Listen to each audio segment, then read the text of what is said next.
Al cerrar el día del Señor, como en este momento, qué bueno es llevar nuestra mente a pensamientos que nos edifiquen y nos den fuerzas para el resto de la semana. Al iniciar la semana, hermanos, en momentos más, leer la palabra de Dios y que nos fortalezca es nuestro deber, porque Dios nos ama, pero Él también revela en la palabra qué es lo que deberíamos hacer para agradarle. El tema que hoy vamos a escuchar se titula Una obediencia que agrada a Dios. Voy a invitar, hermanos, a que estudiemos o leamos textos para luego analizar dos historias contrapuestas. Las dos historias serán del Antiguo Testamento, pero textos que nos van a preparar el corazón. Uno se encuentra en Isaías, capítulo 1.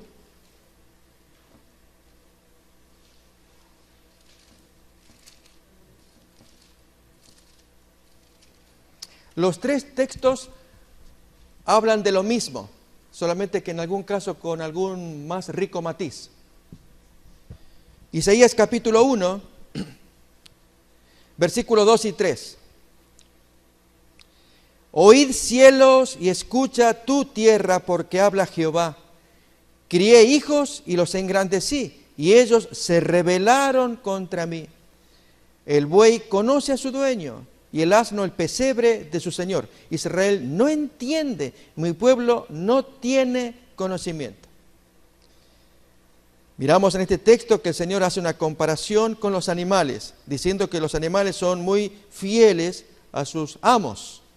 Cuanto más cuando escuchamos historias de animalitos como el perro, un fiel amigo del hombre. Y cuando se cuentan historias de estos animales que a veces desaparecen cuando el dueño falleció. ¿Y dónde se los encuentra? ¿Dónde suelen estar? En el cementerio. Ha habido casos así, hasta incluso leí uno de 7 años permaneció este animalito allí. Una pariente del fallecido pues traía el animal para traerlo a comer. Y no obstante desaparecía y aparecía allí encima del túmulo, del ataúd, de donde estaba su amo fallecido. Segundo texto, hermanos, voy a invitar a que abramos en Jeremías capítulo 8. Aquí da detalles más ricos todavía. La fidelidad de los animales en su movimiento, incluso hacen cosas que escapan a la inteligencia del hombre. Pero hay estudios que revelan que tienen su base. Es el caso, hermanos, de capítulo 8 de Jeremías, versículo 7. Aún la cigüeña en el cielo conoce su tiempo, y la tórtola y la grulla y la golondrina guardan el tiempo de su venida. Pero mi pueblo no conoce el juicio de Jehová. Qué terrible, hermanos, que el Señor se exprese de esta manera. En el Nuevo Testamento Jesús habla en términos similares, en un texto de memoria nada más, Mateo 16. Ustedes cuando dicen que el cielo tiene arreboles y que arreboles rojizos, colores que de acuerdo a esto viene la tempestad o el buen tiempo. Y sin embargo las señales de los tiempos no disciernen. En el caso de los animales, que ellos puedan conocer su tiempo. Es el caso, hermanos, de la migración de las aves. Es un caso estupendo. Cómo para cierto periodo del tiempo del año tal especie de ave desaparece de su hábitat y se va a vivir en el otro lado del mundo.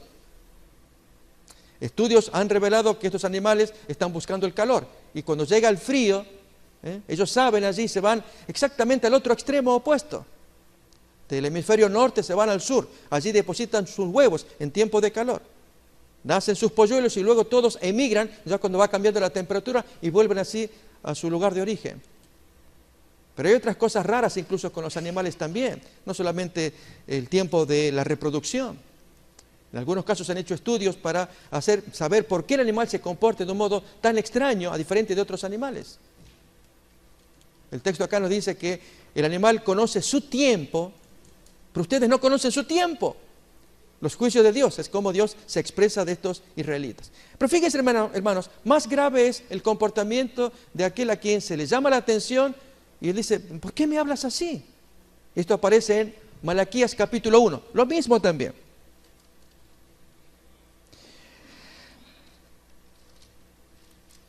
De estos textos, hermanos, se desprende que no hay una perfecta obediencia de algunos hijos de Dios. Por eso el tema de hoy, la perfecta obediencia o la obediencia que agrada a Dios. Malaquías capítulo 1, ¿tenemos? Versículo 6. El hijo honra al padre y el siervo a su señor. Si pues yo soy padre, ¿dónde está mi honra? Y si soy señor, ¿dónde está mi temor? Dice Jehová de los ejércitos a vosotros, oh sacerdotes, que menospreciáis mi nombre. Y hermanos, hasta allí está bonito. Miremos la respuesta de los amonestados. Y decís, ¿en qué hemos menospreciado tu nombre? ¿Por qué nos hablas así? ¿Qué hice yo de mal? Tal vez, hermanos, no lo digamos audiblemente, pero hay veces que cuando salen pensamientos del corazón, recordemos que Dios le pudo leer los pensamientos de alguien a la cual la amonestó. ¿Se acuerdan? De Sara. Ella se rió en su corazón. Yo, a mi edad, concebieron hijo. ¿Por qué te ríes, Sara? Yo no me reí. Dios leyó el pensamiento y la intención. Y acá, hermanos, es muy importante que si se nos amonesta, como en este texto que estamos leyendo acá, la reacción del corazón, pero ¿en qué hice mal? Eso Dios lo lee, aunque no lo pronunciemos audiblemente. Sí, hermanos, hay cosas que hacemos mal. Yo leo otra vez el texto. El hijo honra al padre y el siervo honra a su señor. Si pues yo soy padre, no veo la honra. Y si yo soy señor, ¿dónde está el temor del cual ustedes hablan? Oh sacerdotes, que ustedes menosprecian mi nombre. Pero no entiendo. ¿Cómo es que yo te menosprecio? Pues hermanos, vamos a ver los dos ejemplos.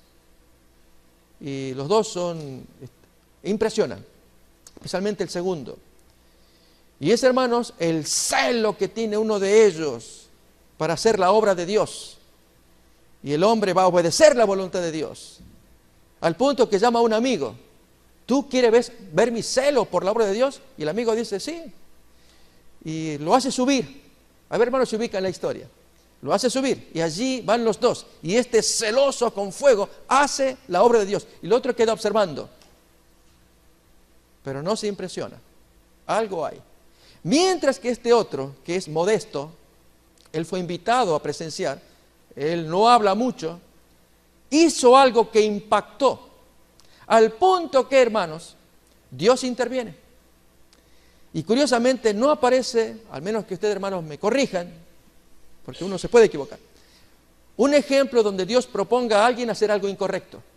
No había manera con los descendientes de esta gente. ¿Ubican la historia? Mis hermanos, que así estas dos historias nos muestren que la obediencia que agrada a Dios no es solamente de palabras. ¡Vas a ver mi celo! Cuando adentro hay cosas que más vale no hablar. O sea, callémonos, ya Jesús lo había dicho. Cuando te inviten a una fiesta, tú siéntate al final, no hagas aspaviento, no te pongas adelante. Que aquí me invitaron y yo soy... No, ponte atrás. Porque si te pones adelante para que todos te miren que eres el amigo del dueño de la casa, no sea que sufras vergüenza y te digan, ¿qué haces acá? Vete allá atrás. Hey, tú buen amigo, ven aquí, ocupa ese lugar. Y con vergüenza tú te vayas atrás. Recordemos. En cambio, si estás atrás, es posible que te digan, hey, ¿qué haces allí? Ven acá. Y entres con gloria para que todos miren allí que eres el amigo del dueño. Es una parábola de Jesús muy bonita. Hermanos, no hagamos aspaviento. Hablemos poquito. Hagamos. No digamos. Y es cierto, hermanos, que a veces movido del celo, del fragor, del entusiasmo, podemos hablar mucho y entusiasmarnos. Pero cuando uno hace, Dios observa. Al punto que en esta historia que impacta, ahí vemos lo que estos tres textos miramos. Que si el animal obedece fielmente a su amo, las aves conocen su tiempo. En cambio, mis hijos, que yo les hablo y no hay caso. ¿Pero cómo que yo no obedezco? Sí, hermanos, obedecemos al modo del primer ejemplo que vamos a estudiar, parcialmente, que pone celos, ¿sí? Pero así, hermanos, así le va también. No, hermanos, Dios quiere una obediencia perfecta, que le agrade a Él. Y una de las primeras lecturas que vamos a tener es ser humildes, ser simples, aferrarnos a Dios, que Dios sea el que nos justifique, que Dios nos dé fuerzas para llevar esa obediencia que a Dios le agrada. ¿Sí? ¿Vamos a ver la historia? Las dos historias. Vamos entonces, hermanos, a mirar segundo libro de Reyes, capítulo 9. Ahí comienza la primera historia. Se trata de un príncipe o general a cargo de los ejércitos del rey Acab. Y el hombre recibe una sorpresiva visita, al punto que los amigos, príncipes de él, le dicen: ¿y qué hace ese loco? Esa visita que tú tuviste. Y él quiso guardar silencio. Parece humilde y de veras, es bonita la forma en cómo actúa. No solamente al comienzo, sino después también el celo que tiene. ¿De quién hablamos? Del general Jehú. Segundo libro de Reyes, capítulo 9, desde el versículo 4, el joven profeta, a quien Eliseo había enviado, él estaba obedeciendo órdenes de su jefe profeta, Eliseo. Fue pues el joven, el profeta, a Ramot de Galaad. Cuando él entró, he aquí los príncipes del ejército que estaban sentados, y él dijo: príncipe, una palabra tengo que decirte. Y Jehú dijo: ¿a cuál de todos nosotros? Y él le responde: a ti, tú ven.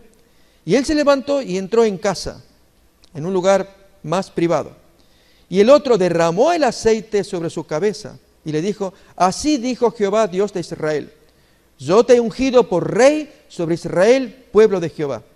Herirás la casa de Acab, su señor, tu señor, para que yo vengue la sangre de mis siervos los profetas y la sangre de todos los siervos de Jehová de la mano de Jezabel, reina asesina. Y perecerá toda la casa de Acab, y destruiré de Acab todo varón, así al siervo como al libre de Israel. Y yo pondré la casa de Acab como la casa de Jeroboam, hijo de Nabat, y como la casa de Baasa, hijo de Ahías. Y a Jezabel la comerán los perros de Jezreel, y no habrá quien la sepulte. Recordemos, hermanos, que el no sepultamiento era un verdadero deshonor en la tradición judía, en el ambiente judío. Enseguida abrió la puerta y echó a correr. Después salió Jehú a los siervos de su señor, sus compañeros, y le dijeron: ¿hay paz? ¿Está bien?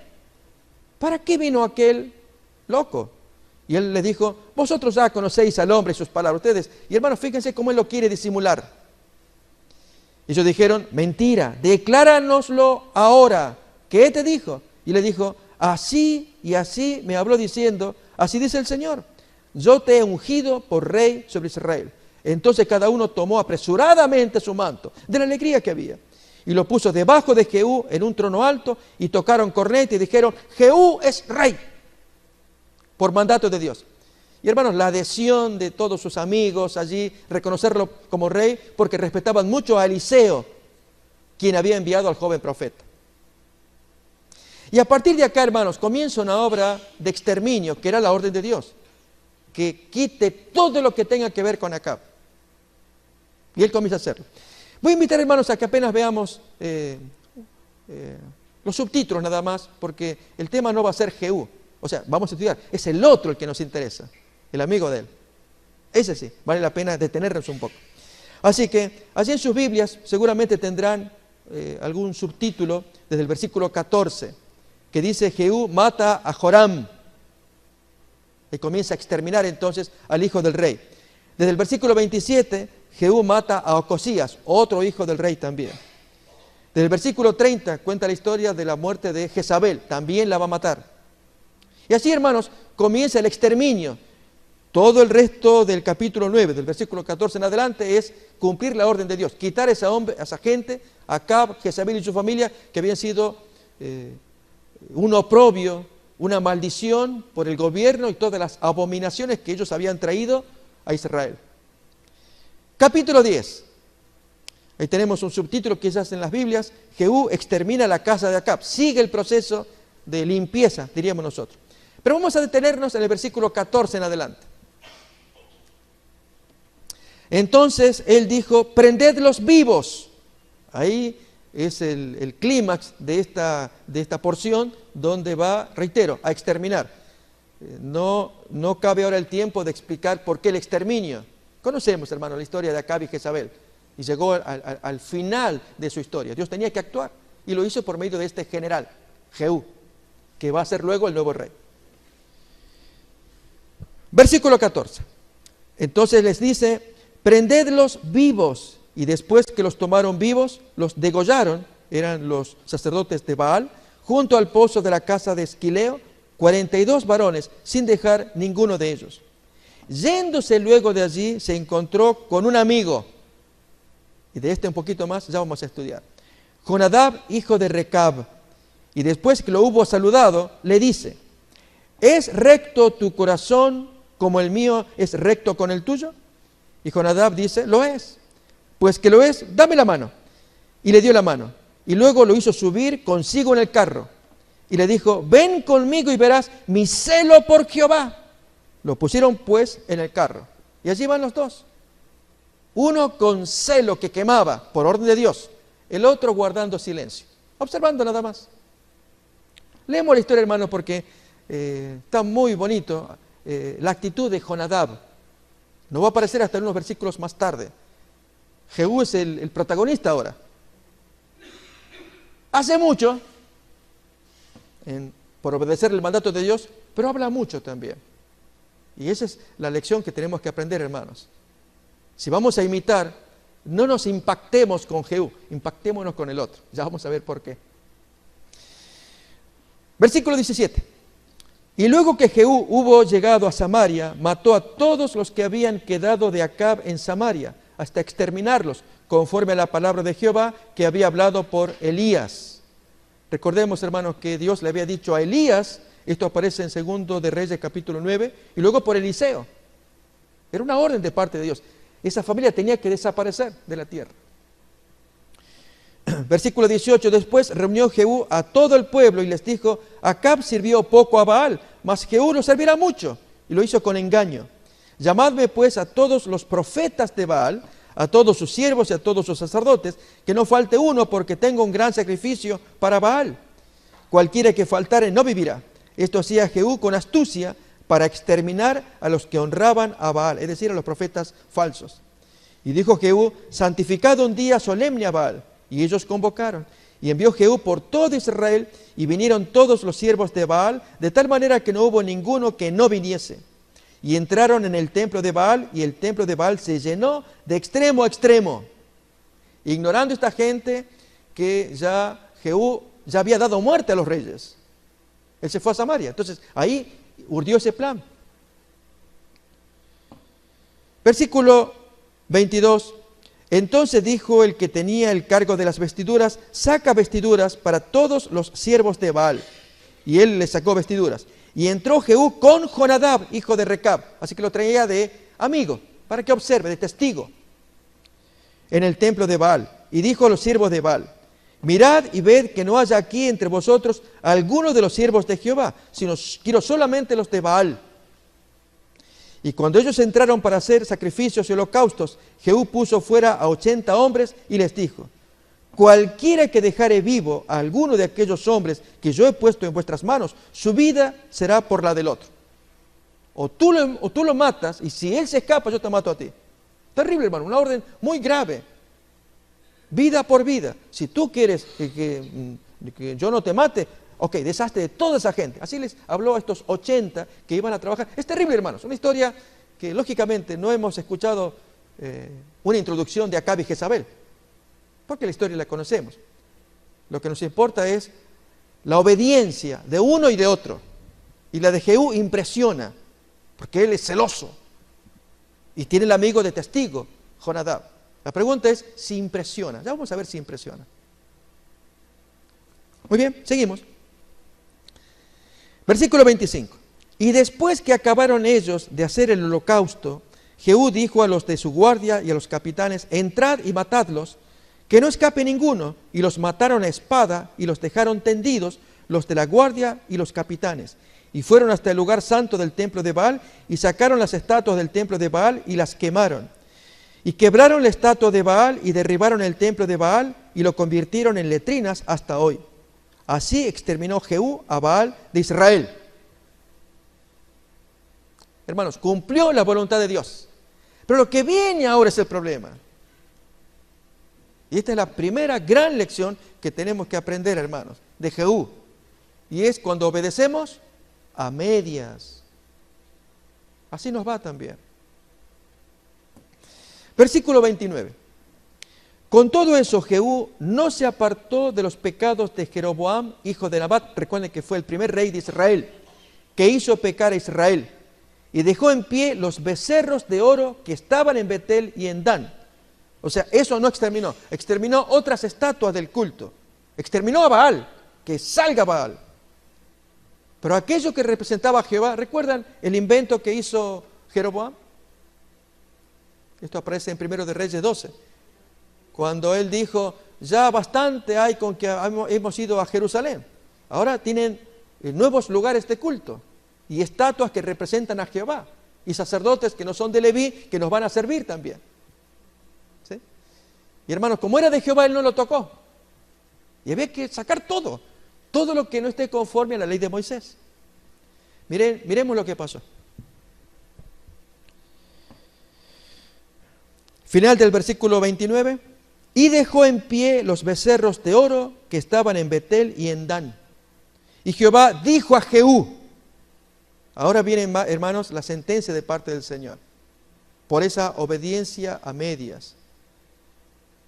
Hermanos, recordemos que Dios quiere plena obediencia, una plena entrega. Él quiere todo el corazón de nuestra parte.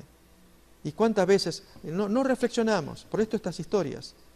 Dios quiere que nos entreguemos totalmente. Como escuchamos en la mañana, una renuncia. El que quiere ser mi discípulo, renuncie, entréguese. Y Dios va a ir guiando. Acá dice, versículo 30. Y Jehová dijo a Jehú, por cuanto has hecho bien, ejecutando lo recto delante de mis ojos, e hiciste a la casa de Acab conforme a todo lo que estaba en mi corazón. Lo que tú hiciste es lo que yo quería, lo hiciste bien. Lo de Acab no te reprocho. Tus hijos se sentarán sobre el trono de Israel hasta la 4ª generación. ¿Por qué no en forma permanente? Reparemos en eso, hermanos, duró hasta la 4ª generación. Vamos a ver al amigo después. ¿Hasta cuándo iba a durar? El contraste. Seguimos leyendo de Jehú. 31. Mas Jehú no cuidó de andar en la ley de Jehová, Dios de Israel, con todo su corazón, ni se apartó de los pecados de Jeroboam, el que había hecho pecar a Israel. Recuerden, hermanos, siempre tengamos presente que el gran pecado de Jeroboam fue haber hecho un culto paralelo de Dios. Él no introdujo a Baal. Era el culto como Dios ordena, pero él lo adulteró. Si la ley decía en el 7º mes las fiestas sagradas, él la pone en el 8º mes. Y si la ley dice sacerdotes de la tribu de Leví, él pone de otras tribus. Si la ley dice que había que adorar en Jerusalén, pues él inventó Dan en el norte, Betel en el sur. Si la ley dice que no hay que hacer estatuas, él puso allí, este es Jehová, para que ustedes lo puedan ver, y puso un becerro allá y otro acá. Becerros. Eso fue el pecado de Jeroboam. En cambio de Jezabel es la que introdujo a Baal, un culto extraño. Y Dios se ofendió mucho con eso, pero también con lo otro. Ahora bien, hermanos, vamos a rastrearle a Jehú las 4 generaciones, cómo Dios lo vio y se cumplió. Esto lo vemos, hermanos, en 2 de Reyes capítulo 10, versículo 28 que leímos, especialmente el 30 al final.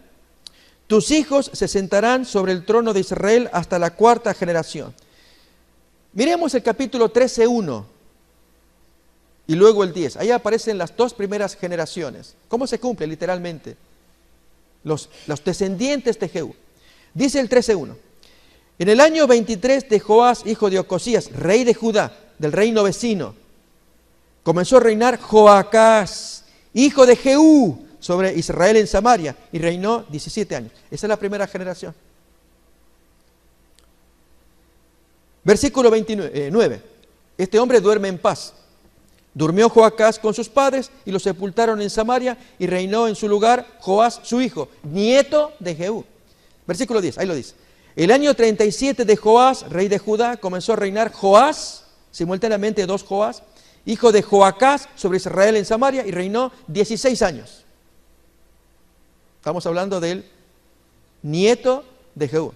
Ahora el bisnieto de Jehú. Esto lo miramos en el capítulo 14, 23. El año 15 de Amasías, hijo de Joás, rey de Judá, del reino vecino, comenzó a reinar Jeroboam, hijo de Joás, sobre Israel en Samaria, y reinó 41 años. Este es Jeroboam II, se le dice así, que fue bisnieto de Jehú. Y el tataranieto y último va a ser Zacarías, que aparece en el capítulo 15, versículo 8. En el año 38 de Azarías, rey de Judá, reino vecino, reinó Zacarías, hijo de Jeroboam II, sobre Israel 6 meses. ¿Por qué 6 meses? Porque, hermanos, sufre el ataque de un enemigo y se acabó la descendencia de Jehú. Lo vemos en el versículo 10. Contra él conspiró Salum, hijo de Jabes, y lo hirió en presencia de su pueblo y lo mató y reinó en su lugar. Y este Salum es totalmente otra persona. Se cumplió, hermanos, entonces, hasta la 4ª generación. ¿Por qué? Porque hizo las cosas, ¿cómo más? A medias. Veamos al otro, hermanos. Impresiona, impresiona. Jonadab, hijo de Recab. ¿Quién fue este señor? Hermanos, nos imaginamos que Dios observe no solamente a este hombre, sino la descendencia, no hasta la 4ª generación, la que sigue, la que sigue, la que sigue, que Dios les quiere hacer una especie de vencidas. A ver, ¿cómo una zancadilla? A ver, ¿cómo puedo hacer para que esta gente pueda caer? Porque son tan estrictos, y que la dan, y que la dan, y no hay manera, hermanos, no hay manera, al punto que Dios se siente tan conmovido que dice, yo esa gente la quiero tener siempre conmigo como un modelo. De remate, hermanos, esa gente practica cosas que no están fundadas en la Biblia. Son cosas que ellos crean. O sea, Jonadab, hijo de Recab, sus mandamientos, sus leyes, es algo que él le pareció, que no tiene base bíblica, pero la gente lo tomó tan en serio, sus descendientes, que lo transmiten a la generación que viene, y hasta la 2ª, 3ª, 4ª, 5ª, y sigue, que Dios los observa y llama la atención. ¿Queremos ver esta historia, hermanos? Jeremías capítulo 35.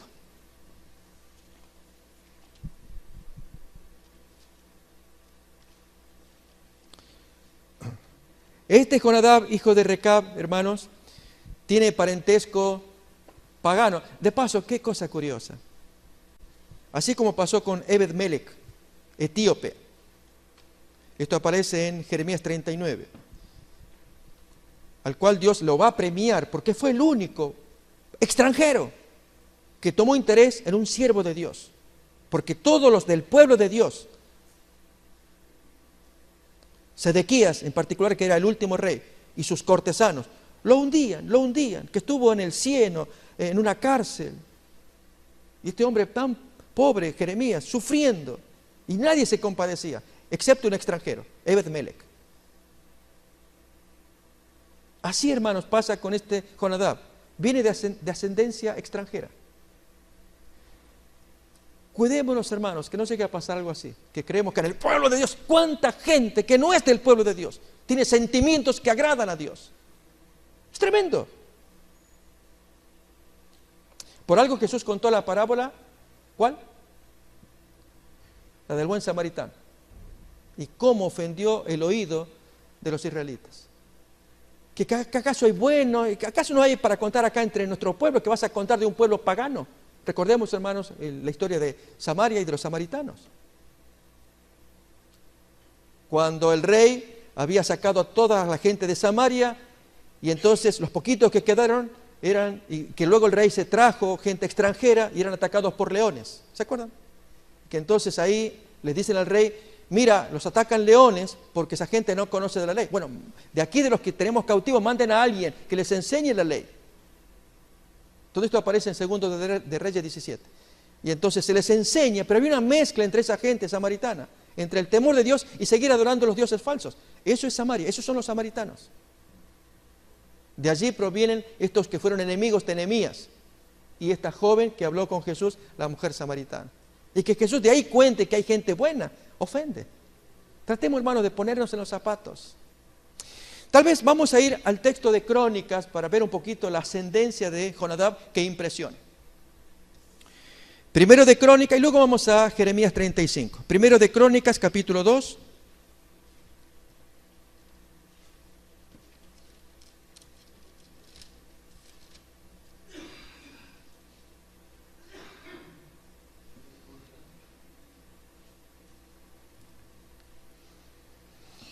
Versículo 55. Primero de Crónicas 2:55. Y las familias de los escribas que moraban en Jabes fueron los tirateos, los simeateos y los sucateos, los cuales son los ceneos que vinieron de Hamat, padre de la casa de Recab. De ahí proviene Jonadab, hijo de Recab. Vamos entonces, hermanos, a Jeremías 35 y nos detenemos allí en la lectura de todo el capítulo. Precioso es. Especialmente el clímax al final, en la última parte del capítulo. Ahí está precioso. Leemos Jeremías 35, versículo 1. Palabra de Jehová que vino a Jeremías en días de Joacim, hijo de Josías, rey de Judá. Esto es año 605 a.C., poquito antes del asolamiento de Nabucodonosor, cuando toma preso a Daniel. Ve a casa de los recabitas y habla con ellos e introdúcelos en la casa de Jehová en uno de los aposentos y dales a beber vino. A ver, hermanos, Dios le pide al profeta Jeremías, ve a esa gente, habla con ellos, invítalos, que vengan aquí al templo, en uno de los aposentos, tal vez el cuarto de las diaconisas, allí o en el cuarto de los diáconos, pero métemelos ahí. Lógicamente me preparas las tazas y también me traes vino. Esa es propuesta de Dios. Tomé entonces a Jasanías, hijo de Jeremías, hijo de Abasinías, a sus hermanos, a todos sus hijos y a toda la familia de los recabitas, y los llevé a la casa de Jehová, al aposento de los hijos de Hanán, hijo de Igdalías, varón de Dios, el cual estaba junto al aposento de los príncipes, que estaba sobre el aposento de Maasías, hijo de Salum, guarda de la puerta. El templo era grande, por cierto. Y puse delante de los hijos de la familia de los recabitas tazas y copas llenas de vino. Y les dije, ok, bebed vino. Pero ellos dijeron, no beberemos vino, porque Jonadab, hijo de Recab, nuestro padre, nos ordenó diciendo, no beberéis jamás vino, vosotros ni vuestros hijos, ni edificaréis casa. Y aquí, hermanos, comienzan esos mandamientos que son extraños. Porque el hecho de no tomar vino es muy razonable, ya era voto de los nazareos. Solo que esta gente no era nazarea. ¿Recuerdan aquellos que se dejaban crecer el pelo? Números capítulo 6. Sansón fue uno, Juan Bautista. Y entonces ellos no debían tomar vino, nada. Pero estos no eran nazareos. Era gente que escucharon la orden de su padre o antecesor, Jonadab, hijo de Recab, que fue el testigo ocular del celo de Jehú. La pregunta es, ¿se impresionó? Porque, hermanos, va a dar mandamientos que no los vemos en la ley de Moisés. O sea, algo que a él se le ocurrió. Pero fue tan estricto en lo que él enseñó. Y los descendientes lo hacían. A ver, leemos. Versículo 7.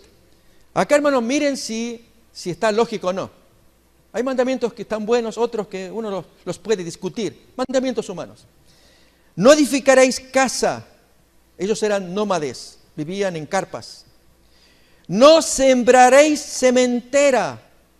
Ellos, por lo tanto, no eran agricultores, no iban a sembrar.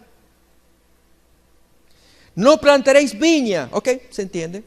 Ni la retendréis, sino que moraréis en tiendas todos vuestros días, para que viváis muchos días sobre la faz de la tierra donde vosotros habitáis. Fue lo que dijo Jonadab, hijo de Recab. Y nosotros hemos obedecido a la voz de nuestro padre Jonadab, hijo de Recab, en todas las cosas que nos mandó, de no beber vino en todos nuestros días, ni nosotros, ni nuestras mujeres, ni nuestros hijos, ni nuestras hijas, y de no edificar casas para nuestra morada, y de no tener viña, ni heredad, ni sementera. Moramos pues en tiendas y hemos obedecido y hecho conforme a todas las cosas que nos mandó Jonadab, nuestro padre. Sucedió, no obstante, que cuando Nabucodonosor, rey de Babilonia, subió a la tierra, dijimos, venid y ocultémonos en Jerusalén, de la presencia del ejército de los caldeos y de la presencia del ejército de los de Siria, y en Jerusalén nos quedamos. Y vino palabra de Jehová a Jeremías. Y acá, hermanos, son palabras que emocionan, porque es Dios el que habla. Y cómo Dios va a ponderar a un pueblo, a una familia tan especial, que practican cosas que, hermanos, ni Dios había mandado, pero que no eran malas. ¿Sí? Leemos. Versículo 13. Así ha dicho Jehová de los ejércitos, Dios de Israel. Ve y di a los varones de Judá y a los moradores de Jerusalén, no aprenderéis a obedecer mis palabras, dice Jehová. Fue firme la palabra de Jonadab, hijo de Recab, el cual mandó a sus hijos que no bebieran vino, y no lo han bebido hasta hoy, por obedecer el mandamiento de su padre. Y yo os he hablado a vosotros desde temprano y sin cesar, y no me habéis oído. ¿Se entiende, hermanos? ¿Recuerdan los 3 primeros versículos que hemos leído? Isaías capítulo 1, Jeremías capítulo 8, Malaquías capítulo 1. ¿Nos acordamos? Cómo Dios compara con los animales.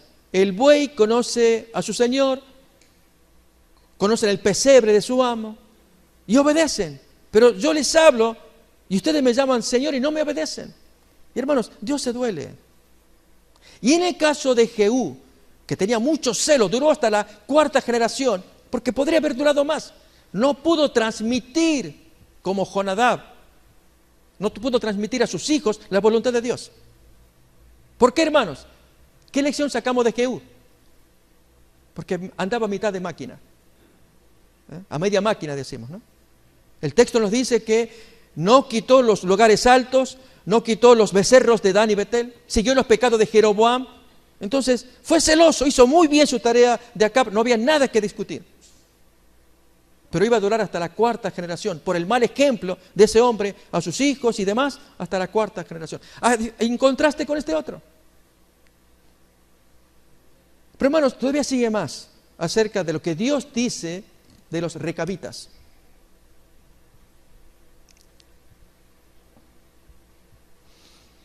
Versículo 15.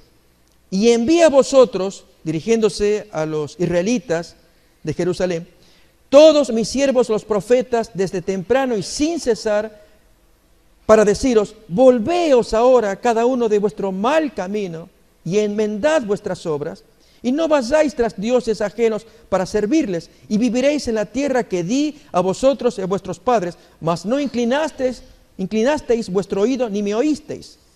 Ciertamente los hijos de Jonadab, hijo de Recab, tuvieron por firme el mandamiento que les dio su padre.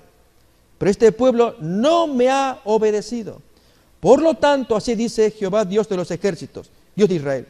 He aquí, traeré yo sobre Judá y sobre todos los moradores de Jerusalén todo el mal que contra ellos he hablado, porque les hablé y no oyeron, los llamé y no han respondido. Y hermanos, Dios no falló a su palabra y a su promesa, e incluso su amenaza también. Lo cumplió con Nabucodonosor. Pero hermanos, cumple su promesa a quienes obedecen parcialmente. Cuidémonos. Ahí estamos tú y yo. No sea que nos pase Malaquías 1:6, que Dios nos tenga que decir lo mismo. Ustedes me llaman Señor, cantan el bonito canto, hacen pasar a la hermana y allí con la música bonita, todo, y cantamos ahí, que mi Señor, ustedes no practican eso. ¿Cómo que no practicamos? No cumplen lo que dice el canto. De hecho, hermanos, hubo alguna predicación de algún pastor que hizo una recopilación de los himnos, y fue tremendo el impacto que causó. A cada estrofa eran diferentes himnos. Y él apenas enumeraba una estrofa y decía, hermano, miren este canto. Y se canta una cosa, ¿será que lo cumplimos? Y efectivamente era exactamente al revés. Miremos esta otra. Y una tras otra, una tras otra. Y hermanos, es muy cierto. Son los hechos que muestran si nuestra obediencia, no digo la desobediencia, yo no usé esa palabra. ¿Cuál es la otra palabra que cabe? Si no es desobediencia, ¿cuál es el problema que tenemos los adventistas de este tiempo? No es desobediencia. ¿Cuál es? Obediencia a medias. Ese es el problema. No desobediencia. Es obediencia a medias. Y hermanos, o es todo o es nada. Y entregarnos el todo es todo. Pero cuando lo hacemos a medias, creemos que estamos bien. Y Dios nos dice, no estás bien. ¿Pero en qué no estoy bien? Es la respuesta que hacen los sacerdotes en Malaquías 1:6. ¿En qué yo te he menospreciado? Porque el amo le dice al animal, al siervo, haz, y lo hace todo. No lo hace a medias. Pero ustedes me lo hacen a medias. Y se creen que lo hacen bien. Y yo digo, no está bien. Y vengo, mando a un profeta, les amonesta y ustedes se ofenden. Y les molesta y los quitan de medio. Les mando otro y lo quitan de medio. Porque ustedes creen que lo hacen bien y no es así. A mis ojos no es así. Ese es el gran problema, hermanos, de nuestro tiempo, de la Odisea. No es la comisión de pecados. Aunque sí los hay, pecados o comisiones abiertas y algunas escondidas. Es que, hermanos, nos tomamos confianza para no hacer cosas que Dios pide que hagamos. Y una de las primeras es la entrega total del corazón, como hicieron estos recabitas que se entregaron a un mandamiento humano. Miremos la conclusión.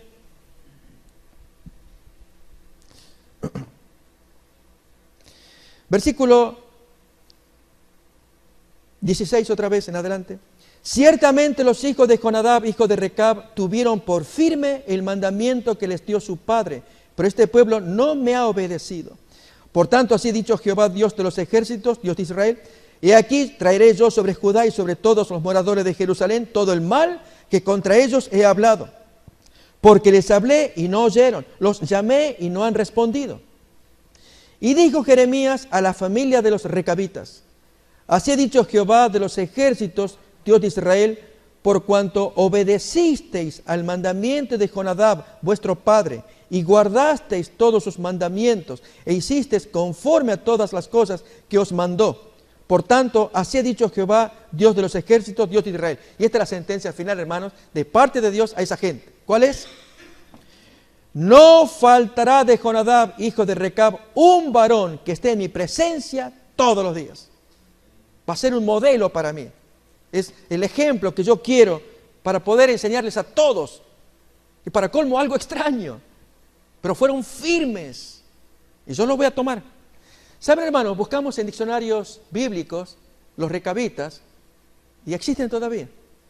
Hay artículos buenos donde mencionan que son muy pocos, pero existen, están viviendo bien, así como antiguamente, en las tiendas. Ellos no siembran, viven de la forma en cómo viven.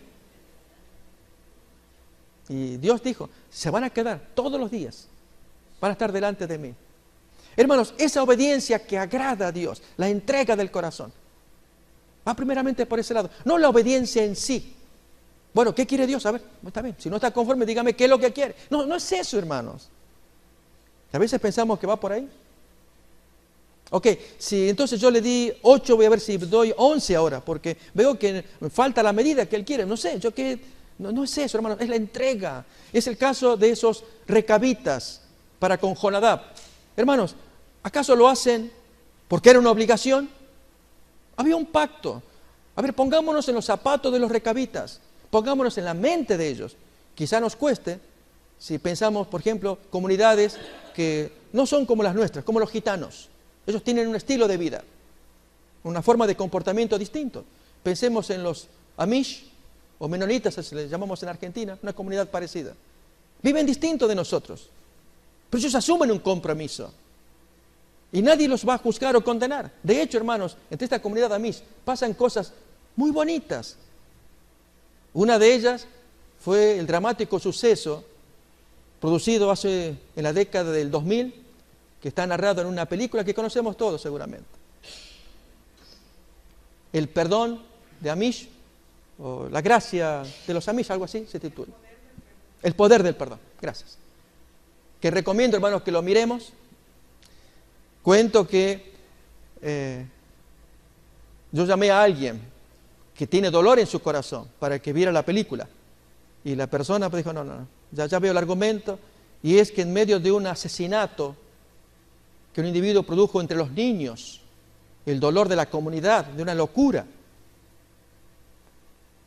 el papá de la niña Amish, la mamá de 2 niñas la mamá de otras, y así varias, se reúnen para tomar un acuerdo. Y era dar el perdón a quienes participaron. Como había sido muerto el señor, quedaba la esposa viuda, que no era de la comunidad, era vecina, y ella tenía mucho odio por lo que hizo el marido. ¿Y por qué esa gente, pobrecitos?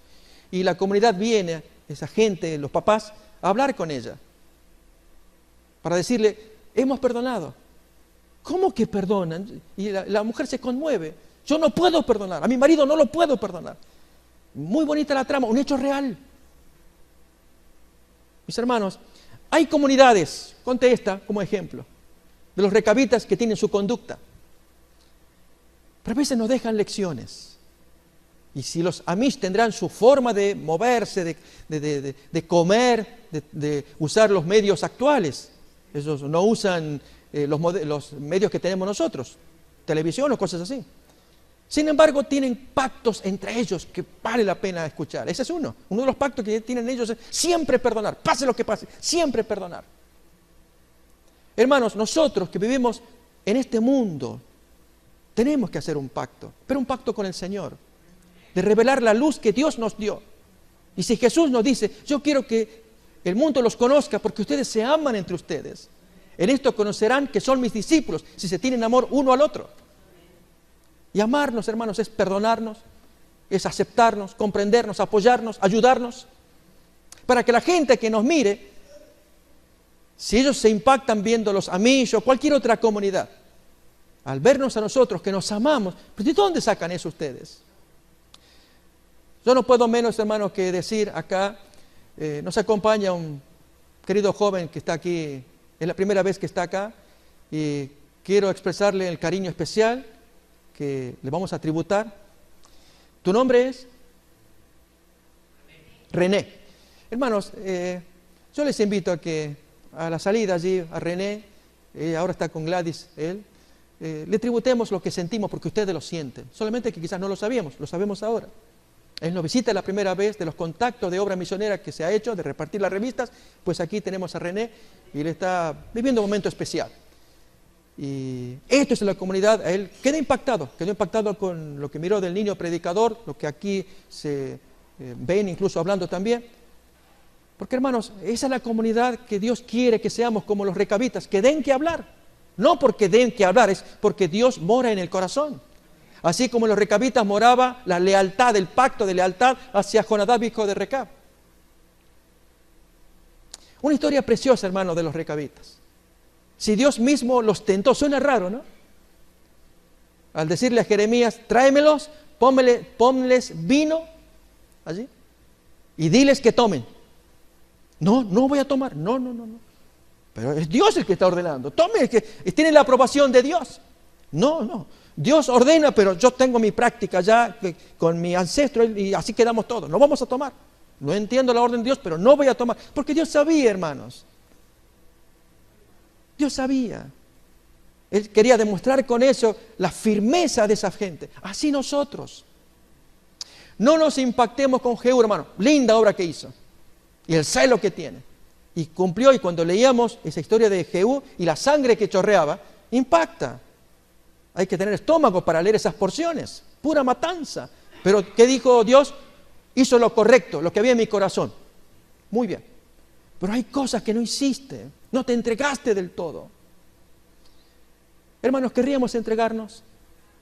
Esa es la propuesta que quiero hacer ahora para el inicio de la nueva semana. Es así, hermanos, como tenemos que arrancar la nueva semana, haciendo un pacto solemne con nuestro Dios, para que entonces se produzca una obediencia que agrade al Señor. No a medias, mucho menos desobediencia, sino una obediencia de entrega, de un pacto, y que Dios vaya produciendo cosas en el corazón, cambios, de modo que se la transmitamos a los que nos rodean, a nuestros hijos, y ellos a los que vengan, así como la familia de Jonadab, la transmiten a sus generaciones. Y que Dios quede allí, hermanos, mirando a esa gente. El texto impacta, no sé a ustedes, pero que Dios hable de la forma en cómo habla de los recabitas. Y que lo utilice como modelo para amonestar a sus hijos, los israelitas, los judíos, que luego fueron destruidos. Es para reflexionar.